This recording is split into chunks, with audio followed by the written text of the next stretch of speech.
இன்றைக்கு என்னுடைய செய்தியினுடைய தலைப்பு விடுதலையின் சுவிசேஷமும் மகிமையின் சுவிசேஷமும். விடுதலையின் சுவிசேஷமும் மகிமையின் சுவிசேஷமும். இதற்கு ஆதாரமாக ஆதியாகமம் 12ஆம் அதிகாரம் 1ஆம் வசனம். ஆதியாகமம் 12வது அதிகாரம் 1 வசனம். கர்த்தர் ஆபிரகாமை நோக்கி, நீ உன் தேசத்தையும் உன் இனத்தையும் உன் தகப்பன் வீட்டையும் விட்டு புறப்பட்டு நான் உனக்கு காண்பிக்கும் தேசத்துக்கு போ. இந்த வார்த்தையில் 2 சுவிசேஷங்கள் அடங்கி இருக்கின்றன. உன்னுடைய வீட்டை விட்டு, பாபிலோன் தேசமாகிய உன்னுடைய வீட்டை விட்டு, கல்தேயர் தேசமாகிய இந்த வீட்டை விட்டு, விக்கிரக ஆராதனை நிறைந்த தேசத்தை விட்டு நான் உனக்கு காண்பிக்கிற பாலும் தேனும் ஓடுகிற கானானுக்கு போ. 2 வசனத்தை சொல்லுகிறார், நான் உன்னை பெரிய ஜாதியாக்கி உன்னை ஆசீர்வதித்து உன் பேரை பெருமைப்படுத்துவேன். நீ ஆசீர்வாதமாய் இருப்பாய். நம்முடைய தேசத்தில் 2 முக்கியமான ஊழியங்கள் உண்டு. ஒன்று சுவிசேஷ ஊழியம், அடுத்தது மகிமையின் ஊழியம். சுவிசேஷர்கள் என்ன சொல்லுகிறார்கள்? பாவமுள்ள இடத்தில் இருந்து விட்டாய், சாபமுள்ள இடத்தில் இருந்து விட்டாய், வியாதி உள்ள இடத்தில் இருந்து விட்டாய். கர்த்தர் உன்னை இங்கிருந்து எடுத்து வேறு பிரித்து ஒரு மகிமை நிறைந்த தேவ பிரசன்னத்துக்குள், பாலும் தேனும் ஓடுகிற கானானுக்குள் புறப்பட்டு போ. உன்னை ஆவிக்குரிய ஆசீர்வாதங்களால் நான் ஆசீர்வதித்து உன் பேரை பெருமைப்படுத்துவேன். உன்னை கீர்த்தியும் புகழ்ச்சியுமாய் வைப்பேன். நீ ஆசீர்வதிக்கப்பட்டிருப்பாய் என்று சொல்லுகிறார். சுவிசேஷர்கள் செய்கிற காரியம் என்ன? நரகத்துக்கு போறவனை தூக்கி வெளியே போடுகிறார். நித்திய பாதாள வேதனையில் அனுபவிக்கிறவர்களை சுவிசேஷர்கள் இயேசுனுடைய விடுவிக்கிற சுவிசேஷத்தை சொல்லி, கர்த்தர் உன்னை பாவத்திலிருந்து, பாவ பழக்க வழக்கத்திலிருந்து, சாபத்திலிருந்து விடுதலையாக்குகிறார். அவர்களுக்கு இயேசுவின் அன்பை பற்றி சுவிசேஷர்கள் சொல்லுகிறார்கள். ஆனால் சபை போதகர்கள் என்ன செய்கிறார்கள்? சுவிசேஷர்களால் வெளியே தூக்கி போட்ட அந்த ஆத்துமாக்களுக்கு உபதேசங்களை அறிவித்து, செபிக்கிற விதங்களை அறிவித்து, வெற்றியுள்ள வாழ்க்கையின் வழியை காட்டி அவர்களை மகிமையின் மேல் மகிமை அடைய செய்கிற ஒரு மகிமையின் சுவிசேஷத்தை அறிவிக்கிறார்கள். நான் உனக்கு காண்பிக்கும் தேசத்துக்கு புறப்பட்டு போ என்று ஆபிரகாமுக்கு சொன்னவர், இன்றைக்கு நமக்கு ஒரு மகிமையின் தேசத்தை காண்பித்து உன்னுடைய நித்தியத்தை நீ அங்கே செலவழிக்க போகிறாய். எக்கால சத்தம் தொனிக்கும் போது நீ மகிமையின் மேல் மகிமை அடைந்து நீ மறுரூபமாவாய். அந்த மகிமையின் தேசத்தை எப்போதும் உன்னுடைய கண்களில் குறித்துக்கொள். நான் ஜெயங்கொண்டு என்னுடைய பிதாவின் சிங்காசனத்தில் வீற்றிருக்கிறது போல உன்னை நான் ஜெயங்கொள்ளும்படியாக அழைத்திருக்கிறேன். நீ ஜெயங்கொள்ளுவாய், நீ ஜெயங்கொள்ளுவாய். விடுதலையின் சுவிசேஷம் உண்டு, ஆனால் மகிமையின் சுவிசேஷம் உண்டு. ஒரு சிறுவன், 10 வயது சிறுவன், தன்னுடைய நண்பர்களோடு சீட்டு விளையாடி கொண்டு இருந்த போது தகப்பன் அதை பார்த்தான். பள்ளிக்கூடத்துக்கு போகாமல், ஏண்டா சீட்டா விளையாடுறா, முதுகில் 4 அடி போட்டார். வீட்டுக்கு தரன்னு எழுதிட்டு போனார். அப்பா போன பிறகு இவன் மருந்து எடுத்து குடிச்சிட்டான். அப்பா என்னை அடிச்சிட்டார், அப்பா என்னை அடிச்சிட்டார். மருந்து குடித்த உடனே சாயங்காலம் வரைக்கும் தெரியல, இழுத்து டாக்டர்கிட்ட கொண்டு போனாங்க. டாக்டருடைய முதல் வேலை அவன் மரணம் அடையாதபடி அவனை ஜீவனை காப்பாற்றணும். ஜீவனை காப்பாற்றுறது முதல் படி. அது விடுதலையின் சுவிசேஷத்துக்கு அடையாளமானது. மரணத்தை தப்புவித்த பிறகு குடலை எரிந்து போயிருந்த புண்ணுகள் எல்லாம் மாற்றி அவனுக்கு பூரண ஆரோக்கியத்தை கொண்டு வருவது, அதுதான் மகிமையின் சுவிசேஷம். யோவான் 10ஆம் அதிகாரம் 10ஆம் வசனம் சொல்லுகிறது, நான் அவர்களுக்கு ஜீவன் உண்டாயிருக்கும், அந்த ஜீவன் பரிபூரணப்படவும் வந்தேன். இயேசுடைய முதல் வேலை சிலுவையிலே தன்னுடைய ஜீவனை கொடுத்து நமக்கு நித்திய ஜீவனை அருளி செய்து நம்மை வாழ வைப்பது ஆண்டவருடைய முதலாவது நோக்கம். இரண்டாவது, அவர் என்ன செய்கிறார்? உயிர் தப்பி பிழைத்து நம்முடைய ஆத்மாவை மரணத்துக்கும் பாதாளத்துக்கும் தப்புவித்த ஆண்டவர் நம்மை அவரை போல பூரணராக்குகிறார். அவர் எப்படி இந்த பூமியில் வாழ்ந்தாரோ ஒரு வெற்றியுள்ள வாழ்க்கை வாழ உதவி செய்து நம்மை அந்த பரலோக தேசத்தில் சென்று சேருவதற்கு அவர் உதவி செய்து கொண்டே இருக்கிறார். ஆமென், ஹல்லேலூயா.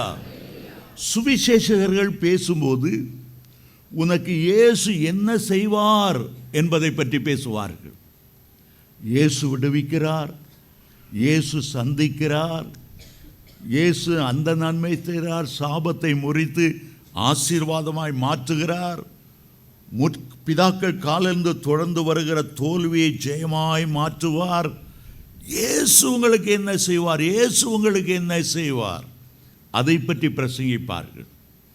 ஆனால் போதகர்கள் என்ன பேசுவார்கள்? நீ ஆண்டவருக்கு என்ன செய்வாய்? அவர்கள் சொல்றாங்க, கர்த்தர் உனக்கு இந்த நல்லாசை இருக்கிறார்.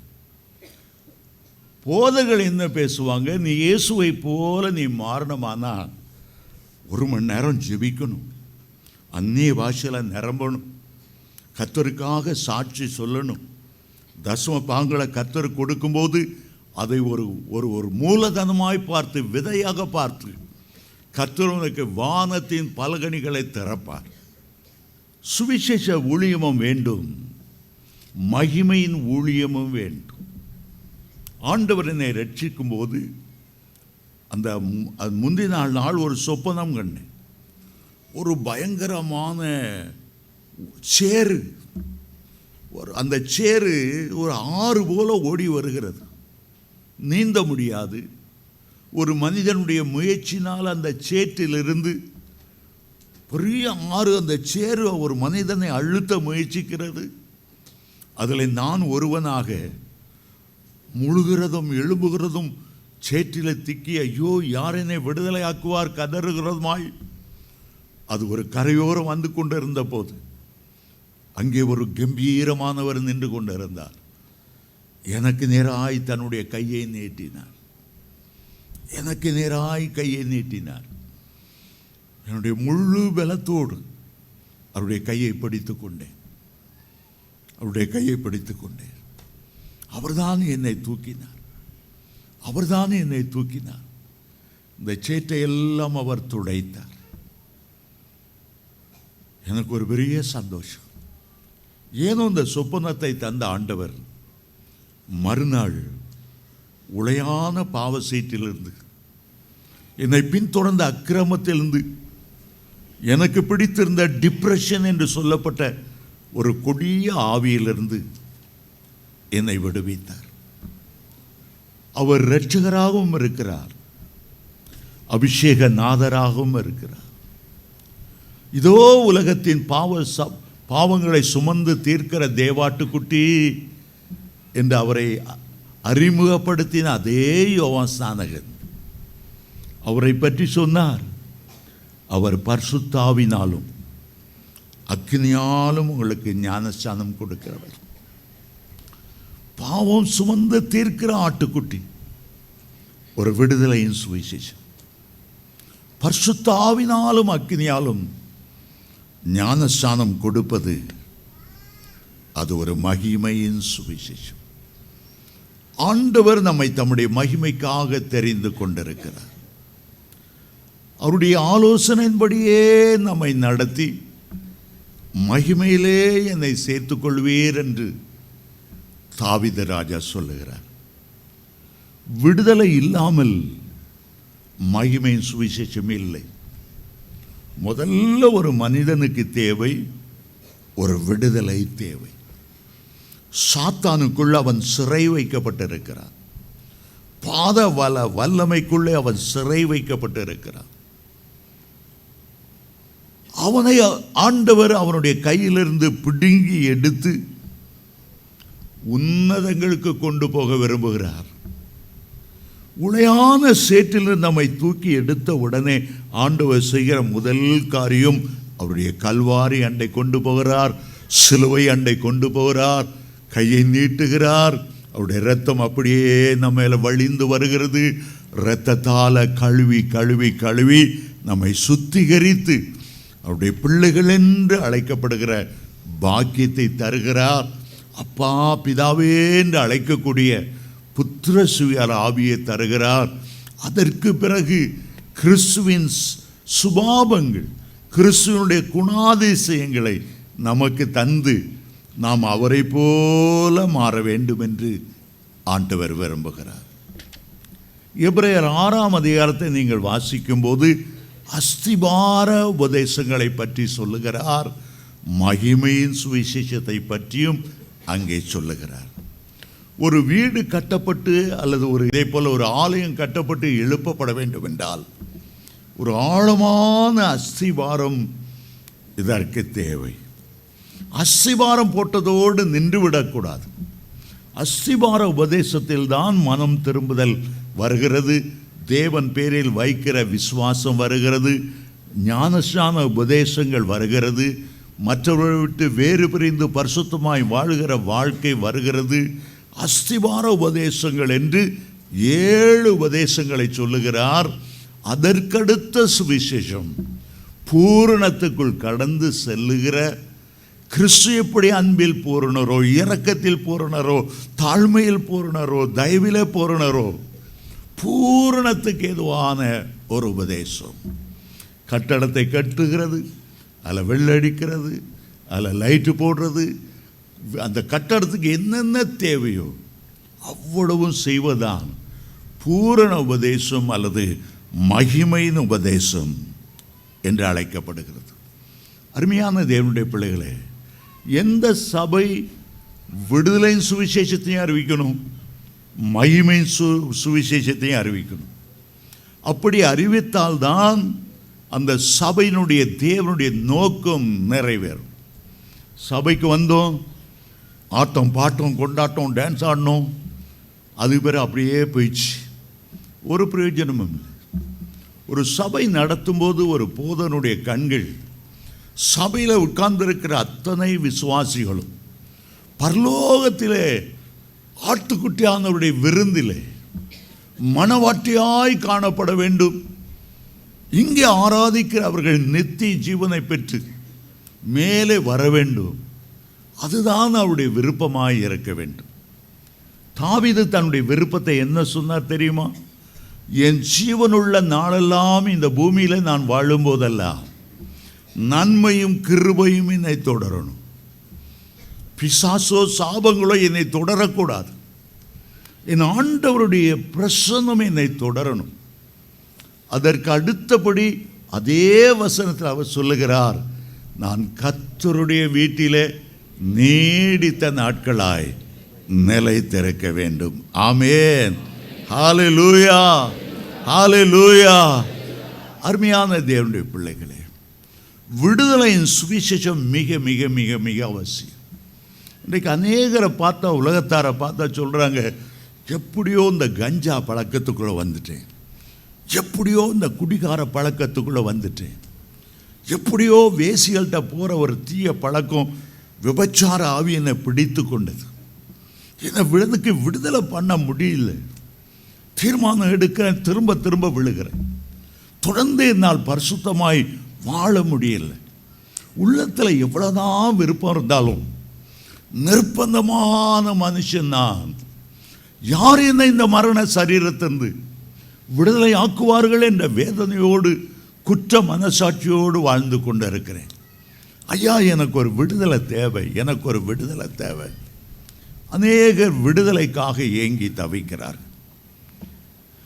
ஒரு மனிதன் பறவைகளை ஆராய்ச்சி செய்கிற அவன் எண்ணினா மனுஷனுக்கு தன்னைத்தானே விடுவித்துக் கொள்ள முடியவில்லை. விடுதலை பெறணும்னு விரும்பியும் முடியாம இருளில் புழுக்களை போல நிறைய பேர், ஐயோ யார் என்னை விடுதலை ஆக்குவார், யார் என்னை விடுதலை ஆக்குவார். சரி, இந்த பறவைகளுக்காவது விடுதலையாக்குற வழி தெரிகிறதா? ஒரு ஆராய்ச்சி பண்ண விரும்பினான். அப்படி வீட்டு அருகே ஒரு சின்ன மலை, அந்த மலையிலே அந்த மரத்திலே ஒரு கழுகு கூடு கட்டி இருந்தது. பைனாக்குலரை வைத்து பார்த்து கொண்டு இருந்தான். 3 குஞ்சுகள், குஞ்சு பொறித்து கிட்டத்தட்ட 1 மாதம் ஆயிற்றுது. சின்ன சின்ன ரெக்கைகள்லாம் முளைத்து கொண்டு இருக்கிறது. இந்த கழுகுக்கு தன்னுடைய குஞ்சுகளை விடுதலையாக்கும் வழி தெரியுமா? கழுகு குஞ்சுகளுக்கு இறை கொடுத்து பறந்து விட்ட பிறகு வேகமாக இந்த மரத்தில் உச்சிக்கு ஏறினான். அங்கே 3 குஞ்சுகளையும் ஒவ்வொரு காலையும் இரும்பு கம்பியை வைத்து, இரும்பு சங்கிலியை வைத்து கட்டி மரத்தோடு பின்னி பூட்டெல்லாம் போட்டு கிருகிருன்னு கீழே இறங்கி வந்தேன். இந்த கழுகு வந்தது. குஞ்சுகள் காலெல்லாம் இரும்பு கம்பி சங்கிலி மரத்தோடு பூட்டு போட்டிருக்குது. அது கேர் பண்ணாமல் அது பாட்டு குஞ்சுக்கு வழக்கம் போல் சாப்பாடு ஊட்டி கொண்டே இருந்தது. இந்த ஆராய்ச்சி நிமிடன் ஒவ்வொரு நாளும் பைனாக்குள்ள பார்த்துக்கிட்டே இருப்பான். அந்த குஞ்சுகள் வளர்ந்து செட்டில் அடிக்க ஆரம்பித்தது. பறக்க நேரம் வந்தது. ரொம்ப அழகாக பறந்து போயிட்டுது. இவனுக்கு ரொம்ப ஆச்சரியம். என்னடா இத்தனை சங்கிலி போட்டு, இத்தனை இரும்பு கம்பியை போட்டு, இவ்வளோ பூட்டு போட்டு இதை பூட்டி வச்சுருந்தோம், எப்படி இது பறந்து போச்சுது? எப்படி இது பறந்து போச்சுது? கூட்டில் பார்த்தா சில பச்சிலைகள், சில வேர்கள். இந்த கூட்டை அப்படியே பெயர்த்து எடுத்தான். மரத்துலேருந்து கீழே இறங்கி வந்தான். ஏதோ ஒரு இலை, ஏதோ ஒரு வேர் ஓடுகிற தண்ணீரில் அந்த கூட்டை அப்படியே பிடித்த போது அதோட குச்சிகள் எல்லாம் தண்ணியோட தண்ணியாக போய்விட்டது. ஆனால் 3 வேர் தண்ணியை எதிர்த்து எதிர்த்து நீந்தி கொண்டே இருந்தது. மற்ற காய்ஞ்ச குச்சிகளை போல அல்ல. உடனே இவன் நினைத்தான், இந்த வேர்தான் காரணம். இந்த பறவைகள் தன்னுடைய குஞ்சுகளை விடுதலையாக்கக்கூடிய ஒரு வேரை அறிந்திருக்கின்றன என்று அவன் அதை புரிந்து கொண்டான். அந்த வேர் தான் அதை எடுத்துக்கொண்டு பூட்டில் போட்ட போது அழகாய் திறக்கிறது. அதை கொண்டு சங்கிலியை கொண்டு வந்து போடும்போது டக் டக் என்ற சங்கிலி தெரித்து விழுகிறது. இந்த 3 வேர்கள் எவ்வளவு முக்கியம். வேதத்தை வாசிக்கும் போது பிசாசின் கையிலிருந்து விடுதலை ஆக்கிறதற்காக ஆண்டவர் முக்கியமான 3 காரியங்களை வைத்திருக்கிறார். முதலாவது அவர் சொல்லுகிறார், குமாரன் உங்களை விடுதலை ஆக்கினால் மெய்யாகவே விடுதலை ஆவீர்கள். வேதம் முழுவதும் இயேசு எப்படி விடுதலை ஆக்குகிறார், குமாரன் உங்களை விடுதலை ஆக்குகிறார். 18 வருட கூனி ஆலயத்துக்கு வந்திருந்தாள். மற்ற எல்லாரும் கூனின்னு சொன்னாலும் ஆண்டவர் சொன்னார், இது ஆபிரகாமின் குமாரத்தி. இவளை கட்டி வைத்தது வியாதி அல்ல, சாத்தான் 18 வருடங்கள் கட்டி வைத்து அவளை நான் விடுதலை ஆக்க வேண்டும்.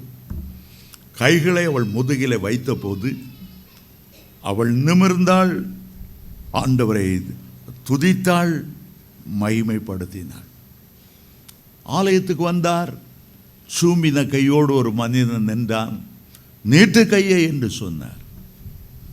நீட்டினான், குணமாக்கினான். லேகியோன் பிசாசு பிடித்த ஒருவன் கல்லறையின் நடுவில் கிடந்தான். கல்லுகளினால் தன்னைத்தானே கீறி கொண்டான். என்ன செய்கிறோம் என்று அவனுக்கு தெரியவில்லை. ஆண்டவர் அவனை பார்த்து, உன்னுடைய பேர் என்ன? பேரை கூட சொல்ல அந்த பிசாசுகள் அனுமதிக்கவில்லை. இயேசு அவனை விடுதலை ஆக்கினார். அருமையான தேவனுடைய பிள்ளைகளே, இஸ்ரவேல் ஜனங்கள் 430 வருஷங்கள் எகிப்தில் அடிமையாக இருந்தார்கள். விடுதலையாக்க ஒருவரும் இல்லை. ஆண்டவர் தான் மனதுருகினார். அவருடைய பெருமூச்சை கேட்டார். எனக்கு ஒரு விடுதலை வேண்டும் என்று கதறுகிறதை கேட்டார். இன்றைக்கும் கூட கர்த்தர் நம்முடைய மத்தியில் உலாவுகிறார். ஏதோ ஒரு கெட்ட பழக்கம் உங்களை பிடித்து வைத்துக் கொண்டது. ஏதோ ஒரு பாவம் திரும்ப திரும்ப ஆண்டவருக்காக எழும்ப முடியாதபடி உங்களை மட்டம் தட்டி கொண்டே இருக்கிறது. விடுதலை வேண்டும் என்று நினைக்கிறீர்கள். எனக்கு இந்த கோபத்திலிருந்து, இந்த எரிச்சலிருந்து, இந்த வீண் வார்த்தையிலிருந்து, இந்த சினிமா பார்க்கறது, சீரியல் பார்க்கறது எனக்கு ஒரு விடுதலை வேணும். சுய புணர்ச்சியிலிருந்து எனக்கு ஒரு விடுதலை வேணும். குடி பழக்கத்தில் எனக்கு ஒரு விடுதலை வேணும். ஏதோ எந்த பகுதியில் ஒரு விடுதலை வேண்டும் என்று உங்களுடைய மனசாட்சி சொல்லுகிறதோ, இன்றைக்கு விடுதலை ஆக்கக்கூடிய இயேசு கிறிஸ்து நேற்றும் இன்றும் என்றும் மாறாதவராய் நம்முடைய மத்தியில் உலாவிக் கொண்டிருக்கிறார். தந்தை பெர்க்மேன்ஸ் அவர்கள் அவருக்கு ஒரு பெயரை சூட்டினார், விடுதலை நாயகன், வெற்றியை தருகிறார்.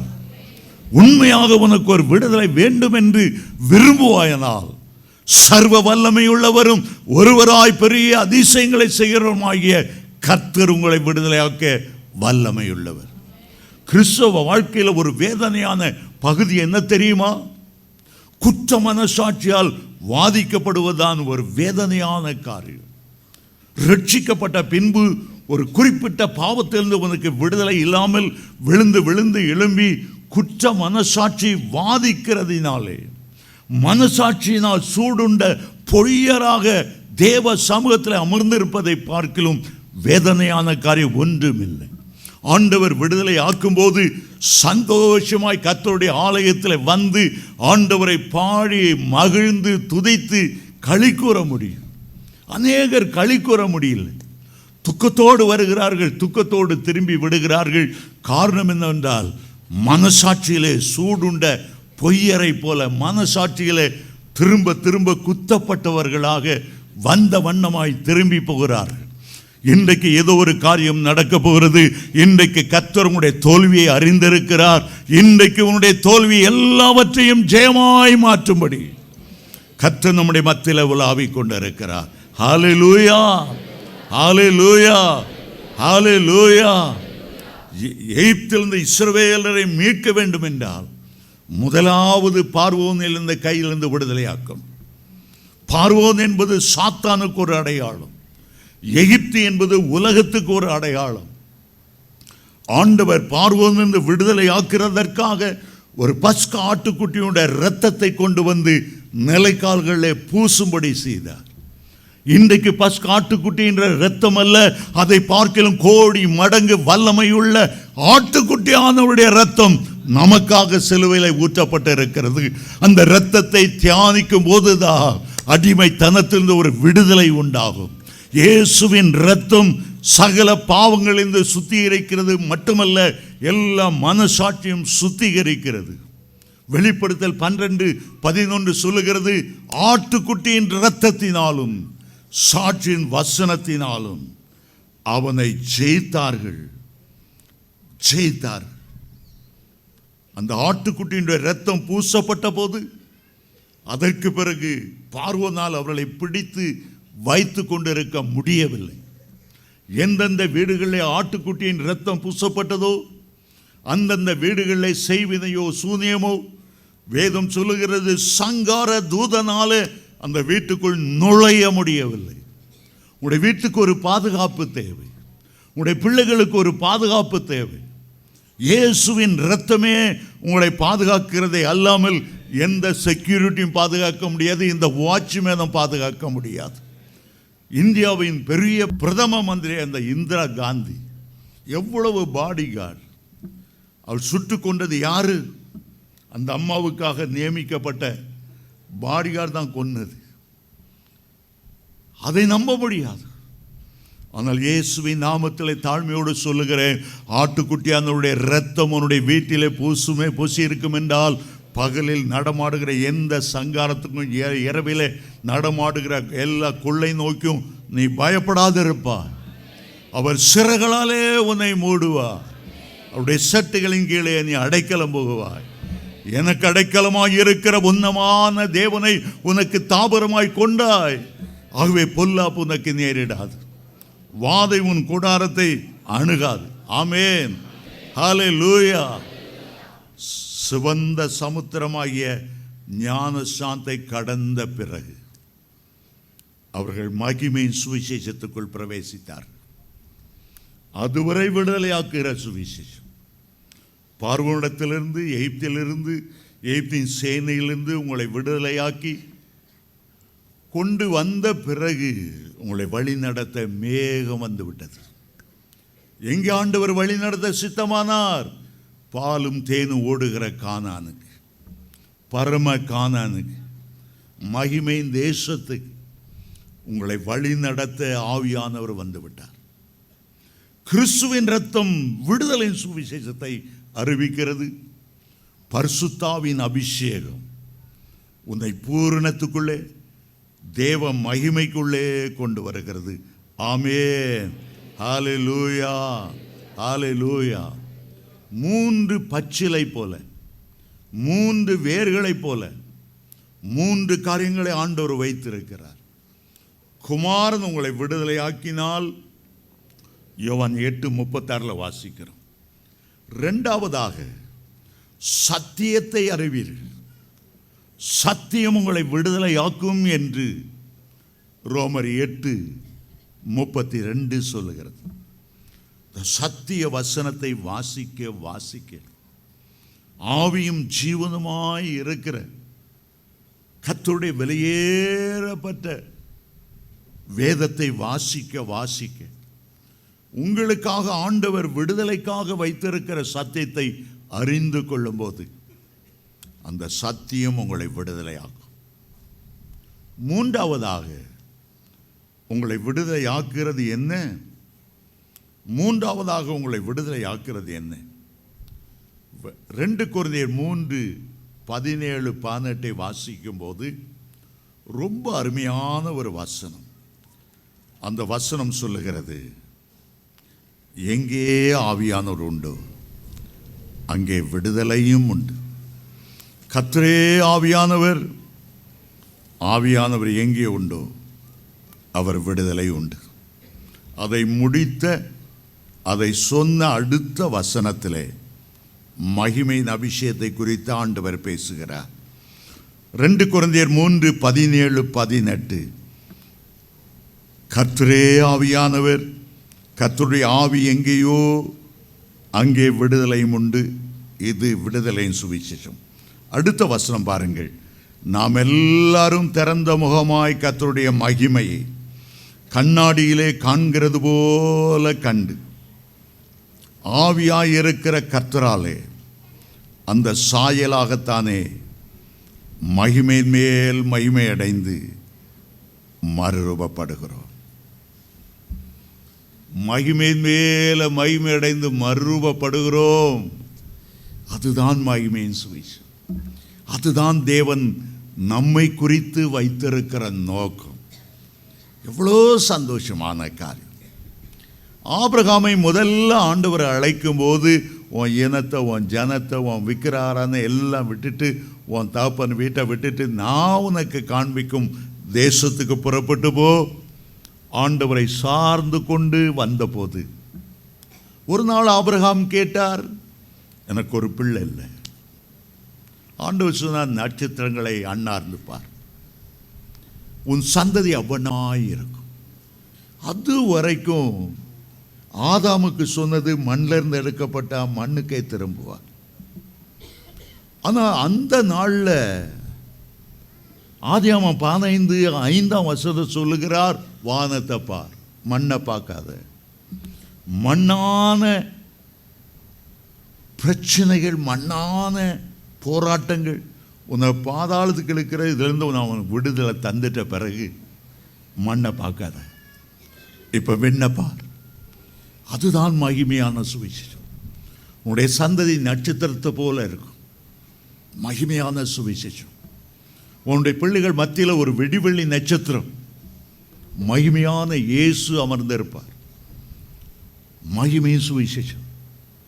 மேல பார்ப்பா, எபிரேயர் 11:10 சொல்லுகிறது, கர்த்ததாமே கட்டி உண்டாக்கின அஸ்திபாரங்கள் உள்ள நகரத்துக்காக பரம எருசலேமை காண்பிக்கிறார். 14 வசனத்தில் சொல்லுகிறார், நீ விட்டு வந்த தேசத்தை போல அல்ல, பரம தேசத்தையே நீ வாஞ்சித்து கதர். பிலிப்பியர் 3:20 சொல்லுகிறது, நம்முடைய குடியிருப்பு பரலோகத்தில் இருக்கிறது, பூமியில் இல்லை. கிறிஸ்து இயேசு மகிமையின் ராஜ்யத்திலிருந்து வந்து நம்மை அள்ளிக்கொண்டு எடுத்துக்கொண்டு போகும்படி அவர் வந்தார். இயேசுடைய வருகை 2 விதமாய் இருக்கிறது. விடுதலையாக்கும்படி பாலகனாய் பிறந்து சிலுவையில் தன்னுடைய ரத்தம் சிந்தி கொடுத்த 3.5 ஆண்டு காலம் அவருடைய வருகை விடுதலையின் ஊழியமா இருந்தது. ஆனால் அவர் மீண்டும் வரப்போகிறார். 2ஆம் வருகை எதற்காக? நம்மை மகிமையின் மேல் மகிமை அடைய செய்து அவருடைய ராஜ்யத்துக்கு கொண்டு போகும்படி அவருடைய பரிசுத்தவான்களுக்காக அவர் வருகிறார். ஒவ்வொரு முன்பாக விடுதலையின் சுவிசேஷமும் வைக்கப்படுகிறது. அதே நேரம் மகிமையின் சுவிசேஷமும் வைக்கப்படுகிறது. லோத்துவுக்கு ஒரு விடுதலையின் சுவிசேஷத்தை ஆண்டவர் கொண்டார். இந்த சோதம் எரிக்கப்பட போகிறது, இந்த உலகம் எரிக்கப்படுகிறது, இந்த உலகம் அக்கினிக்கு இரையாக வைக்கப்பட்டிருக்கிறது, இந்த உலகம் பஞ்சபூதங்கள் எரிந்து சாம்பலாய் போகும், மேகங்கள் மட மட மட என்று அகன்று போகும். சோதமை விட்டு வெளியே வா. சோதமை விட்டு வெளியே வர லோத்து மனைவிக்கு பிரியமில்லை, தாமதித்து கொண்டிருந்தார். ஆனால் கர்த்தர் அவர்கள் மேல் வைத்த அன்பினாலே கைகளை பிடித்து வெளியே இழுத்து கொண்டு வந்து அந்த தேவதூதன் சொன்னான், உன்னுடைய ஜீவன் தப்ப ஓடிப்போ, பின்னிட்டு பாராதே, இந்த சமபூமி எங்கும் நில்லாதே. விடுதலையின் சுவிசேஷம். இந்த சோதமை விட்டு, இந்த உலகம் சோதமை விட கீழ்த்தரமான பாவங்களுக்குள் ஓடிக்கொண்டு இருக்கிறது. அது மொபைல் ஆனாலும் சரி, அது கம்ப்யூட்டர் ஆனாலும் சரி, அது இன்டர்நெட் ஆனாலும் சரி, எவ்வளவு அசுத்தங்கள், அவ்வளோ புரோனோகிராஃபிகள் அந்த கம்ப்யூட்டருக்குள்ளே இருந்து ஒரு வாலிபனை கவர்ச்சி இழுத்து நரகத்து கொண்டு போகிறது. இந்த பூமிக்குரியவன் அல்ல நீ. அவனை கரம் பிடித்து வெளியே அழைத்து கொண்டு வரும்போது ஆண்டவர் சொல்லுகிறார், உன் ஜீவன் தப்ப ஓடிப்போ, பின்னிட்டு பாராதே, இந்த சமபூமி எங்கும் நில்லாது, அது வரைக்கும் விடுதலை. அதற்கு பிறகு அவர் சொல்லுகிறார், நீ அழியாதபடிக்கு மலைக்கு ஓடிப்போ, கல்வாரி மலைக்கு ஓடிப்போ. மறுரூப மலையை போல மகிமை மேல் மகிமை அடையத்தக்க அந்த மறுரூப மலைக்கு ஓடிப்போ, சியோன் மலைக்கு ஓடிப்போ. எபிரேயர் 12:22-24 வர, நீங்கள் சியோன் மலை நடத்திற்கும் பரம எருசலேம் நடத்திற்கும் பரலோகத்தில் பேர் எழுதப்பட்ட சர்வ சங்கமாகிய சபை நடத்திற்கும் 1000-10,000 தேவ தூதர்கள் உள்ள அந்த தேசத்துக்கு ஆபேலின் ரத்தம் பேசினதை பார்க்கிலும் நன்மையானவர்களை பேசுகிற தெளிக்கப்படுகிற என்னென்னமோ அவர் எழுதுகிறார். அங்க நீ வந்து சேரணும். ஜீவன் தப்ப ஓடி போனால் மாத்திரம் போதாது, மலைக்கு ஓடிப்போ. ஆனால் லோத்து என்ன செய்தார்? லோத்து என்ன சோதம்ல வெளியே கொண்டு விட்டு போதும், எனக்கு மலைக்கு ஓடி போக என்னால் முடியாது. ஆதியாகமம் 19:19-21 பக்கத்தில் ஒரு சின்ன ஊருக்கு அங்கே போயிடுறேன்.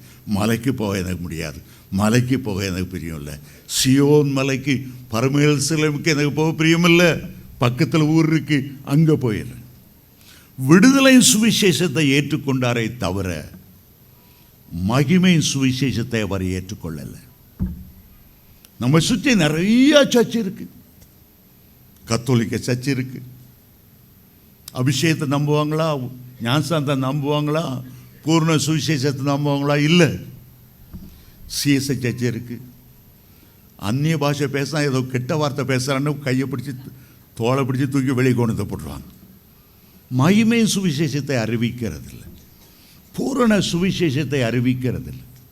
எத்தனையோ சபைகள் ரட்சிப்பு வரைக்கும் நடத்துகிறார்கள், அதோடு நின்று விடுகிறார்கள்.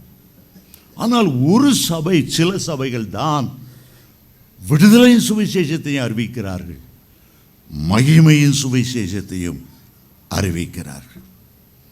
அருமையான தேவனுடைய பிள்ளைகளே, இஸ்ரவேல் ஜனங்கள் தானியம் வாங்க எகிப்துக்கு போனார்கள். செழிப்பான கோசே நாட்டில் குடியிருந்தார்கள். அவர்கள் ஒரு மகிமையின் சுவிசேஷத்தை அறிய பிரியப்படாமல் அதிலேயே திருப்திப்பட்டு கொண்டார்கள். அப்போதான் பார்வோன் அவர்களை அடிமையாக்கினான். ஒரு காரியம் எனக்கு ஞாபகம் வருது, சொல்லி நான் முடித்து விட்டு போகிறேன். மலேசியாவில் ஊழியம் செய்யும்போது ஒரு அண்ணன் சொன்னான், என் தம்பியை நான் கூட்டு வரேன். ஒரு பயங்கரமான ஆவி அவனை பிடித்து கொண்டது. அவன் இந்தோனேஷியா போய் சில மந்திரவாதிகளிடத்தில் தனக்கு அபூர்வமான சக்தி வேணும், பேங்க்களை கொள்ளடிக்கணும், மனம் போல வாழணும், பணம் வேணும், யார் யார் இச்சித்தானோ அந்த பெண்கள் வேணும்.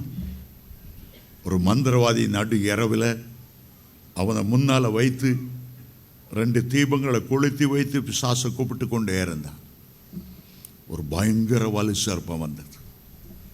இந்த வாலிபன் கேட்டான், நீ ஏனும் கூட இருக்கணும், எனக்கு அசாத்திய பலன் தரணும். நான் பேங்கில் கொள்ளடித்தாலும் ஒருவரும் என்னை பிடிக்கக்கூடாது, துப்பாக்கி குண்டுகள் வந்தாலும் என்னை விலகித்தான் போக வேண்டும், என்னை தாக்கக்கூடாது. மந்திரவாதி சொன்னான், வலு சர்ப்பமே எனக்குள் வா, திரும்ப திரும்ப திரும்ப திரும்ப கூப்பிடு. இந்த மந்திரவாதிக்குள் இருந்து ஒரு பெரிய மலை பாம்பை போன்ற அவ்வளோ பெரிய வலு சர்ப்பம் அவனுக்குள்ளே போய் உட்கார்ந்து கொண்டது. முதல் 3 வருஷம் ரொம்ப நல்லா இருந்தது.